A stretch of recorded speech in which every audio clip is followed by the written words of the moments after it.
well that we're... Hello, we're live. We're live. I was just about to say, I must remember that this goes live quicker than the other one. I don't know doing it. Welcome to the GTFO podcast and Facebook Live and YouTube now as well. We're on all the channels.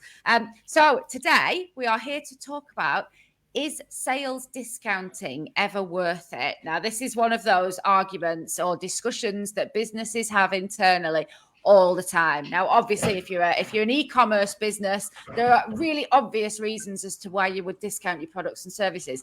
But if you're a service-led business or you're primarily sort of B2B business, it's less defined. There's fewer rules around whether or not it's ever a good idea to discount. And some people will say, yes, do it. You know, it gets the sales up. And some people will say, actually, it really devalues your product. So a lot of people never know whether or not to do it. So we're here today. We've got 30 minutes. We've got 5 top tips. We'll talk you through some of the pros and cons of discounting. So first of all, though, let's do introductions. So Hannah, who are you?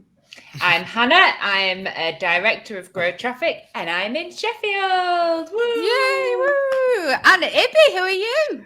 Hello. So my name's Ibby from a company called Broadband 9, so director of that, and we provide that kind of IT services to businesses, mainly in Lancashire. So that's all right for us, you know. Yes. Based in here, so that's me. Yeah, we're on the right side of the Pennines, aren't we? Yeah, we are. That's true. That is true. I'm not going to argue. And I'm Rachel, also from Grow Traffic. So let's get right into it because we've got so much to discuss today. So, is it ever worth discounting your products and services? That's the question we're asking. Point number 1 today: discounts can help, but they've also got disadvantages to them. Exactly as I just said in the introduction there. So first of all, Hannah, I'll come to you first. Why are discounts a good idea, or who might discounts be a good idea for? Discounts, if you're e-commerce, are almost essential. In 2018, a survey was done that found that 90% of online consumers search for a discount, whether that's a discount code or the product cheaper elsewhere, before they purchase. And 66% of consumers actually try out a new service or product on the basis of an offer and will spend more if an offer is enticing enough than they were intending to. So if you're an e-commerce business or particular types of service business, for example, beauty therapies and things like that, you know, kind of where you're relying on low value, high turnover of clients, that it's really important then to discount. Yeah, everybody loves a bargain, don't they? Yeah, well, everybody does. What do you think, Ibby? Go on.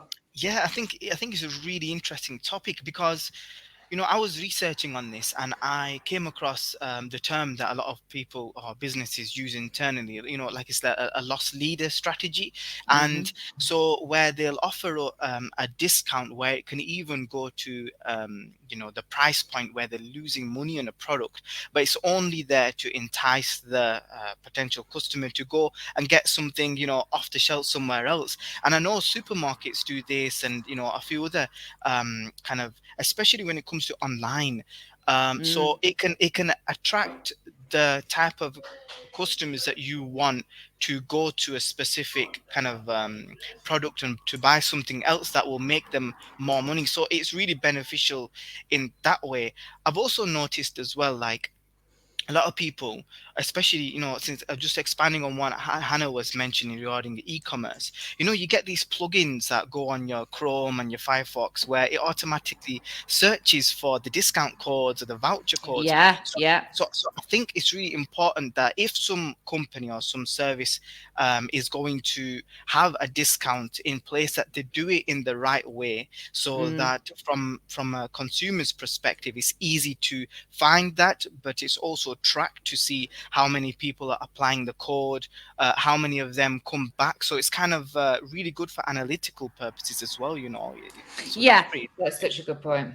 Yeah, we will come back onto that one actually. That's kind of comes into the end point that we've got. But yeah, absolutely valid. And you're right. We do all love a bargain. We do all look for those. Quite a lot of people now are on these cashback websites where you're always looking for the discount codes, and it does encourage you to shop, especially if you're coming up to like Christmas or Easter or whatever. You are going to look for the bargains. So yeah, those loss leaders are a good way of getting them in. But if you are a business that has really small margins, running loss leader campaigns can be really quite dangerous, because where does that stop? Yeah. So I've got a couple of points here. So on the plus side of when a discount's good, yeah, they drive sales. They can also get rid of stock. If you are an e-commerce business and you've got stock that's going to go out of date, particularly if you're doing things like clothing, jewelry, you're getting ready for the next season's stock coming in, it's a good way of getting rid of it and getting rid of it quickly. And people expect it. Sorry to just jump in there. They do. Especially in clothes, fashion, retail. There are set times of the season when sales are just expected, and if you're not discounting at those times, then you might, your sales are likely to suffer. I've been on one site recently, like where I've gone onto the site and on the top menu, you've got all the different tabs, and one of them just says clearance. So I've clicked on that straight away without even having a look at the rest of the site to see, hang on, is there going to be anything in here that's discounted that I'd like? And, like you said, Rachel, it'll just clear your stock and it'll get more. Absolutely. Another good reason for doing discounts as well, though, is it can boost you within a certain demographic. So I can't remember who I was talking to the other day, but it was Chloe. It was Chloe who works for us. She was talking about her NHS discount card. And I used to love my NHS discount card when I worked for the NHS. You get 10 to 20% off everywhere. And again, it can create a real loyalty, a real brand loyalty amongst a certain demographic. So you could say perhaps, you've got OAP Wednesday or, Student Thursday or something, and get that brand loyalty in. So yeah, absolutely. There are some real benefits. Just to touch on some of the lesser benefits of discounting, then the ways that it can sort of damage a brand. So I think this issue of it kind of projects a lack of confidence. It devalues your brand. That's real, isn't it? Do any of you ever see that? If you see a brand discounting, does it make you feel a bit? I see it all the time, like, because we provide IT services, like, and part of that is to ask the customer or ask the potential client, in the initial kind of talks as to what they're looking for, what they're not looking for. And I found countless amount of times where they've said in the conversation, look, we want to be able to pay, and in return, we want to be able to get the top notch, like, great service. And when we pay for that service, we feel confident as a consumer, as a customer, that we're going to get that because we're paying for it. But at the end of the day, if you say to them, well, I'll give you 50% discount on this and I'll give you this for free, and right from the start, then it devalues your service, even though as an owner or a representative that it's got that value. But you're trying different ways to get the customer on board, and sometimes when we do it like this, it actually puts them away. And because not everybody wants to buy based on price, people want to buy based on service. They want to buy based on availability and the confidence that whatever they're purchasing or subscribing to is something that's going to be worthwhile, the full amount that they're paying for. So you're right, it does have a negative psychological impact as well sometimes when you give discounts. Absolutely, it definitely does. And I think as well, when that's a really good thing to remember, that when you are discounting, keep an eye on your market, because even if you know that you've still got a 100% margin on something, if your market competitors are selling it at a higher price, people are going to think that it's lower value. So when you're coming up with your discount strategy, look at what the market around you is doing. Important point. I think the other thing as well is that it sets that precedent, doesn't it? If you discount, particularly if you're thinking about a client that you might have, if you're a service-led industry, you might have a client for, hopefully a year, 2 years. If you discount at the beginning, you've set that precedent that that's the level that they expect. And it's very difficult to come back from that then, isn't it? And people expect certain things for certain prices, don't they? This is such an important point when you're thinking about discounting as well. Consider how it devalues what it is that you're selling and what precedent it sets. So when you come to to work out your strategy, you need to think, are you making enough money on it? But also, is there an end point to it that you can claw back, to increase your prices? So if, for example, if you're a service-led business and you work on a retainer and you do a discount over the lifetime of a contract, you're going to struggle so much to get that client paying the full price at the end of that contract, because they've become used to it. It's set into their budget, and they expect now that they equate that price with the value and the level of service that they're getting, especially if you overservice. Over-servicing and undercharging is like the death of most businesses, isn't it? So yes.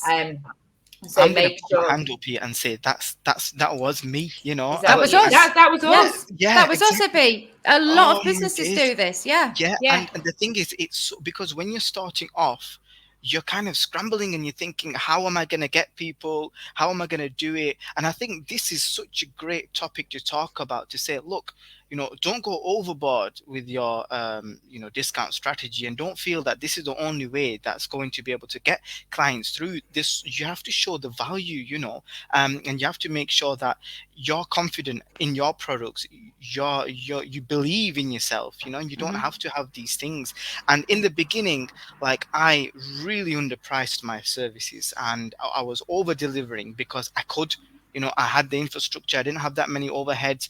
Then later on, when we started to get an office, we hired another techie, it became really difficult. And I was scratching my head. I even put loads of posts up on LinkedIn. I had someone help us, and it's so hard to kind of migrate from that mindset as well as business model. Absolutely. This is it, exactly. Yeah. If you get clients, especially when you start out, if you automatically discount, I think, and a lot of it comes from lack of confidence, like you say, and kind of imposter syndrome, and not thinking that you're worth it. And if you devalue your own service at that beginning point by putting on loads of special offers, you're not going to be attracting the sort of clients who will spend the prices that you want to be charging. Absolutely. So you're always going to be scrambling around for kind of, not pocket change, but less than you want to be charging, less than the market value, because that's where you've set your stall out in terms of which clients you're attracting. So, if you're a service-led industry, especially if you're just starting out, don't discount, because you've got to demonstrate your value, your specialties, your technical abilities before you even start to think about discounting.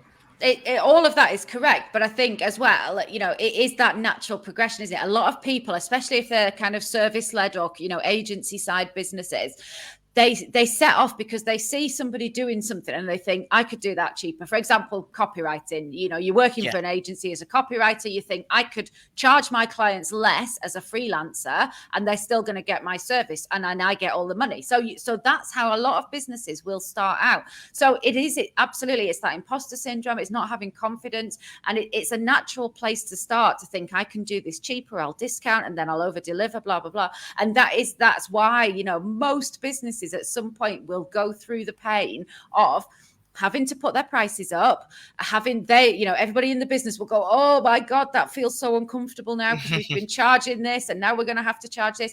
And you shed those customers that came with you because they're not prepared to pay that. And then you have to go through the pain of, now we've got to find those bigger, better clients that will pay what we're actually worth. So it's natural. It's completely natural, but you can see it repeating itself all the time, can't you, in that journey that businesses are going to have to take. Absolutely. One of the things that I kind of was given a really good piece of advice from another business, and they said, look, if you're starting to feel that you're doing a lot more work for a lot less, then justify it, write it down, say how much time it took you, etc., and then go back to your client and say, look, we're delivering quite a bit here. We are finding that it's very difficult to maintain this, and this is the industry standard pricing, and obviously you like our services, you're still with us, we love working with you, and here is that kind of the log of the work that we've done, how much we charge, and we don't feel it's right, and they'll feel the same. Now, another thing is as well is when you're starting off, you've got an excellent relationship with your client, you've got an amazing relationship because it's just you talking to them, and they love that.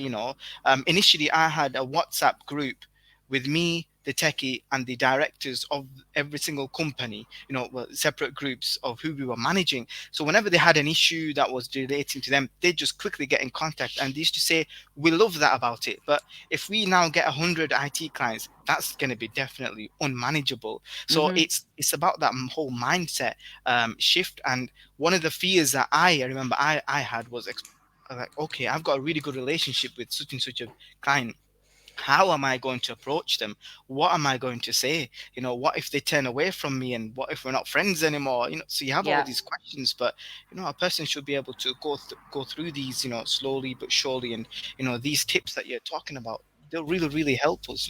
It is. It's absolutely about finding that level of confidence that you are delivering a good service and you deserve to be paid for it. And as we said before, most people, there is a kind of quality cost association. So they know if they're paying a cheapest chips price, they know they're going to be getting a cheapest chip service. Whereas if they're going to be paying more, they are expecting a better level of service or a higher level of service or whatever. So yeah, Hannah, go on.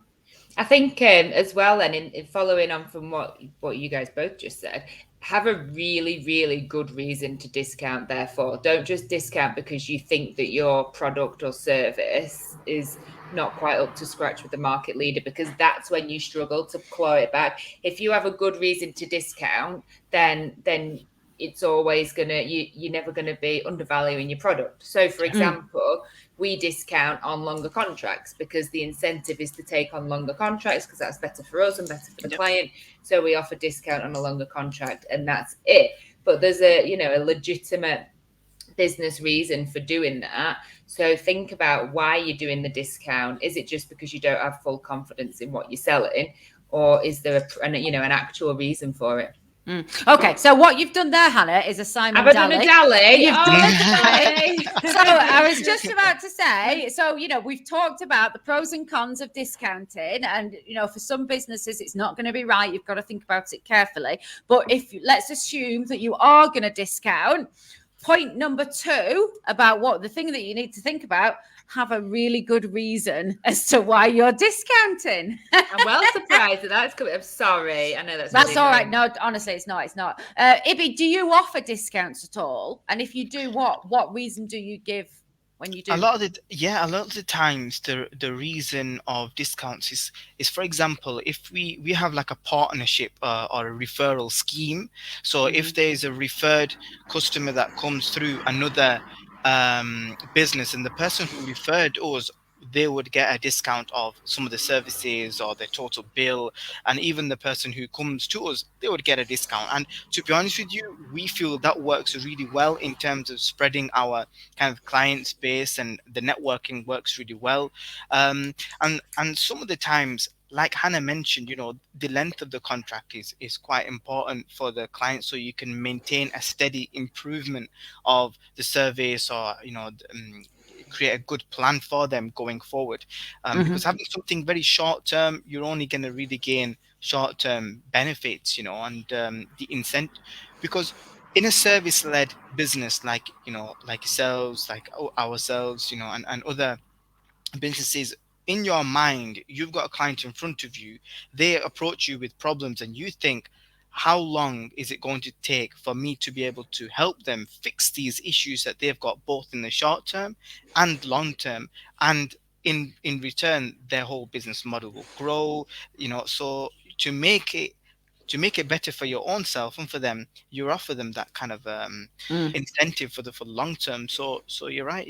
Yeah. And I mean, that's exactly what we do. As Hannah said, for us, the longer a client stays with us, SEO is a slow burn, and we're always upfront about that. We always tell people, at the start. So if they are with us for a year to 2 years, we know that they will get the results out of that. So in that instance, we will discount to encourage them to stay that long. But yeah, for again, lead gen, if you are in a networking group, for example, you're not then spending those referrals, those leads are coming to you, you're not spending that money on doing your external marketing. So again, it's legitimate in that case to offer a bit of a discount. Hannah, you could justify it. Yeah, exactly. I was just going to say as well, don't think that all your discounting needs to be done for the benefit of your client, because no client's going to benefit if your business goes under. So if a discount genuinely benefits you, like you need to shift some stock, or longer contracts are better for your cash flow, which obviously they are, that's still a legitimate reason. So, but as long as there is something there that's going to result in kind of pounds and pence or customer loyalty or brand awareness, that's another really good reason for discounting. If you're launching a new product into a market, and launching new products into a crowded market is something that we specialize in, and if that's where you are, sometimes discounting is a really valuable way of doing that, to grow your brand awareness, to improve your overall rankings and your overall reach on social media. Mm-hmm. Yeah, absolutely. Okay, so I'm going to move us on because time is marching on. Ding, ding, ding, ding. So is it ever worth discounting your services? Point number one, really think about the reasons why you're doing it. Is it genuinely going to be beneficial to your business?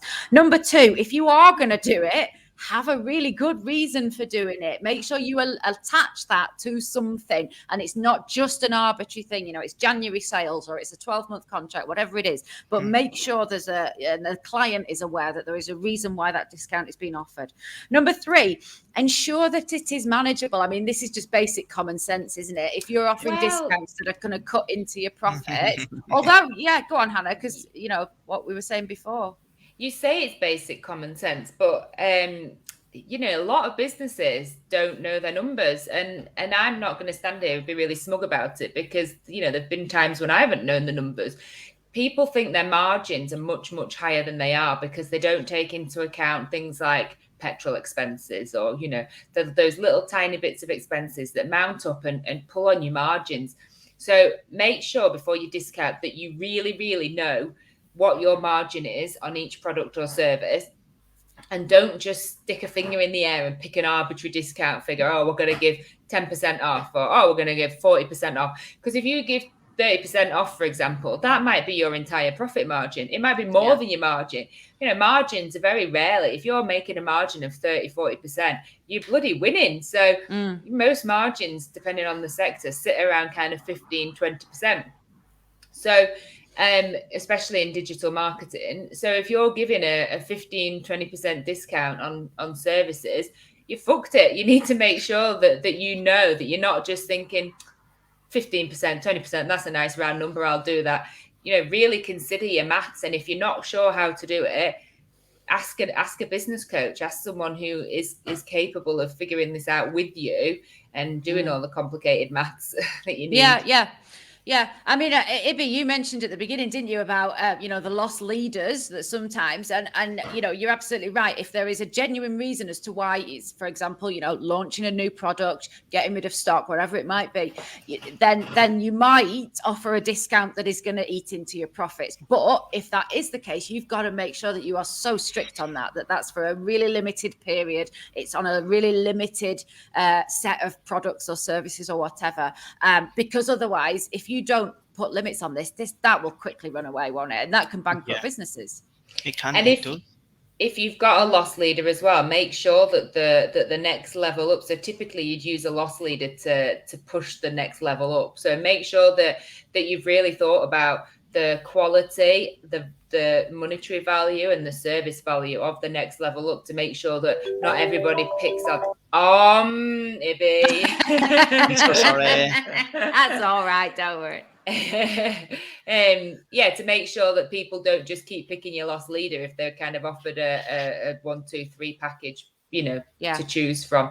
You don't want to sell loads of ones and the 3 sitting there not making any money or whatever.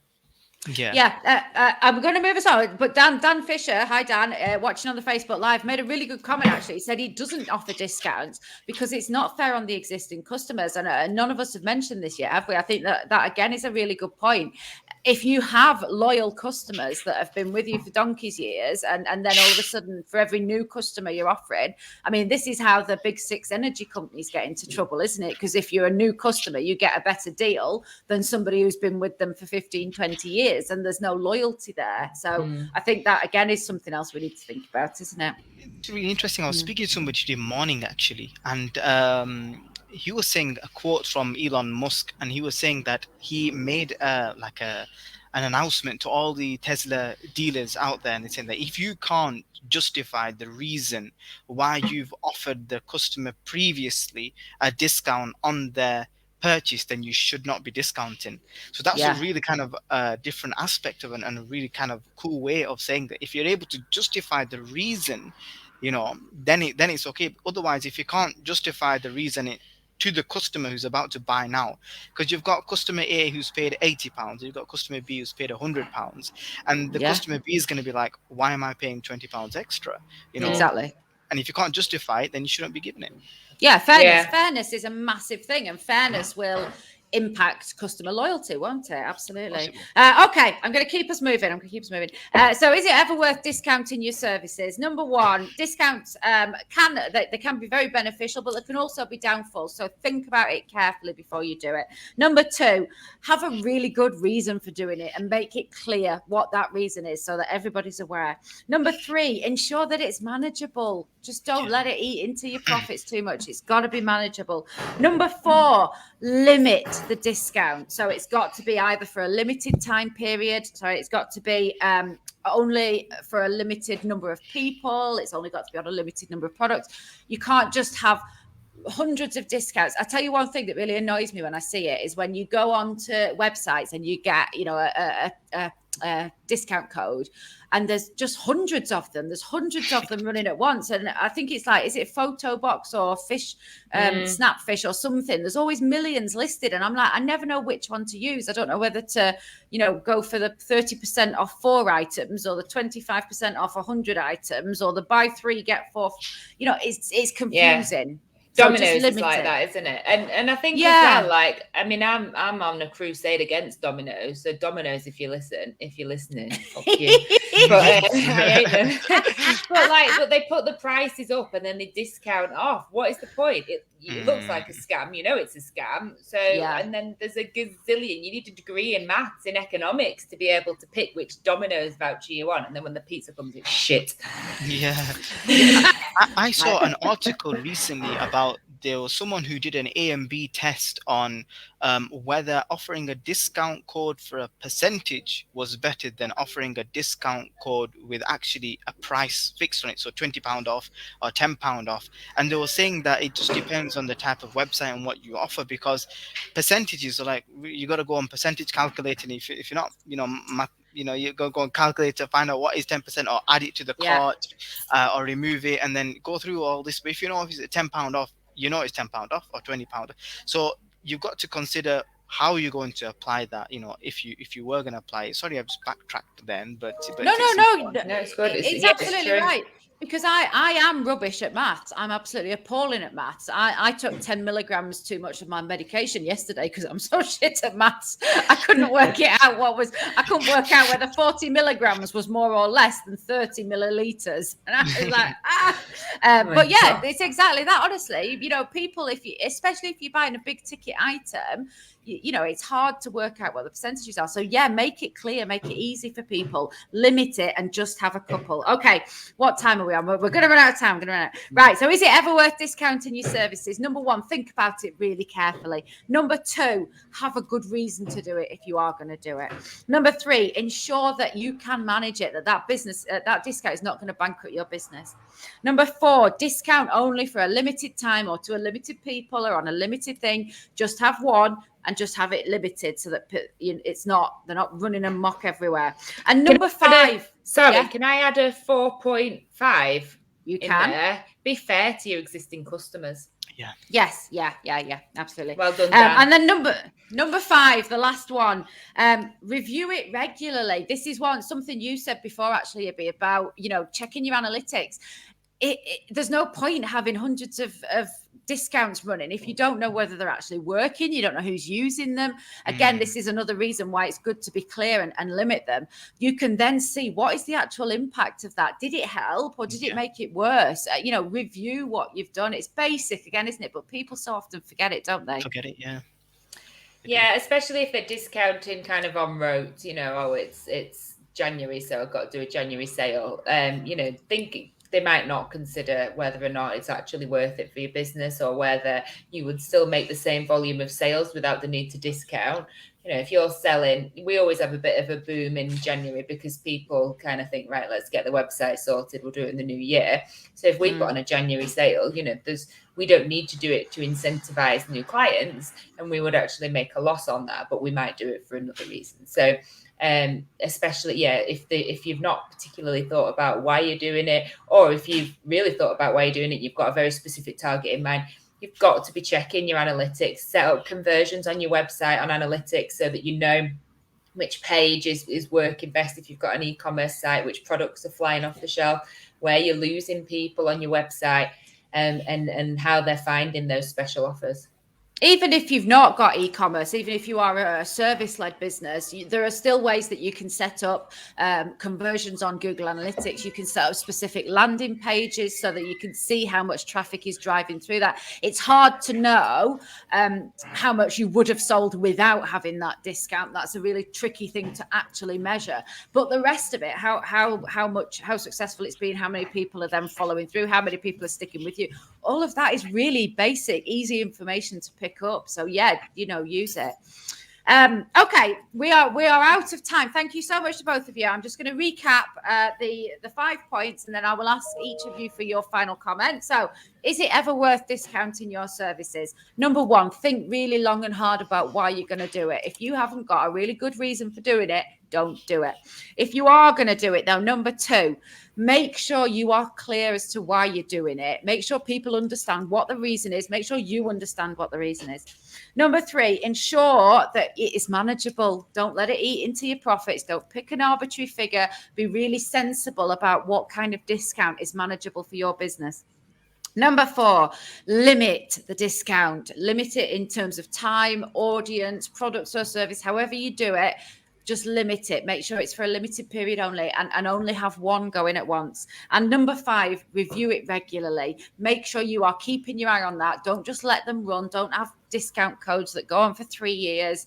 Make sure you're measuring, set up your conversions. You know whether or not that is actually having an impact. Ibi, any final words from you? Yeah, I think one of the most, just to expand on that, like, one thing to really know how your discounts are being found, like, is it been through referral? Is it through social media? Which social media platform? Is it LinkedIn? Is it Facebook? Is it Twitter? Is it generic, looking at Google, the website?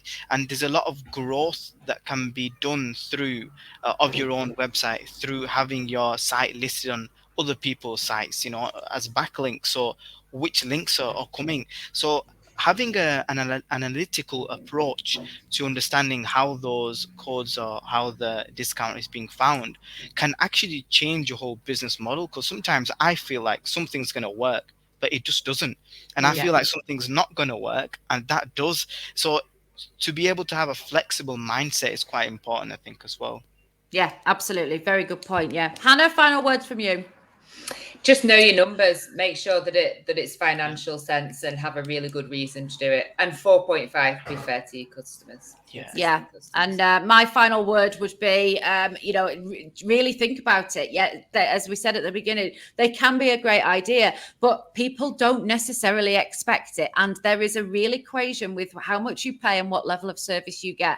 If you are offering a premium service, a quality service to your customers, you should be charging for that, and people will pay it. So don't feel that you need to discount. That's it. Thank you so much to Ibi and Hannah for joining us. Thank you, Dan, for your contribution. Thank you if you've watched. If you're watching it live on Facebook, thank you for commenting. If you're watching it back on Facebook, still feel free to comment if you wish. We keep our eye on the comment box even after the episode's finished. If you are listening to this on a podcast, please tell your friends about it. Please subscribe. Please leave us a review. You know what you need to do. You're obviously a podcast user. You don't need me to tell you. If you are listening on a podcast or watching on YouTube as well, head over to the Facebook page and join us there, because that's where the main conversation will be happening. That's it. We'll put the links in the description for that as well. We absolutely will, yeah. And Ibi, please feel free to go on and put your contact details on. If anybody would like broadband, the best broadband ever, Ibby is your guy. That's Thank it. You need to give Ibby a ring. Get your broadband. Do you know what? No, this is no joke. We are actually going to. Dali said yes last night. We need to speak to Ibby because our broadband is appalling. So yeah, I will be coming for some. Brilliant. Thank you very much. Thank you so everybody. much for giving us the opportunity as well, and it's really great to see all this support and audience as well. Absolutely, it's been a pleasure to have you. All right, then, have a good weekend. We've got a wave. You've got a wave. You've got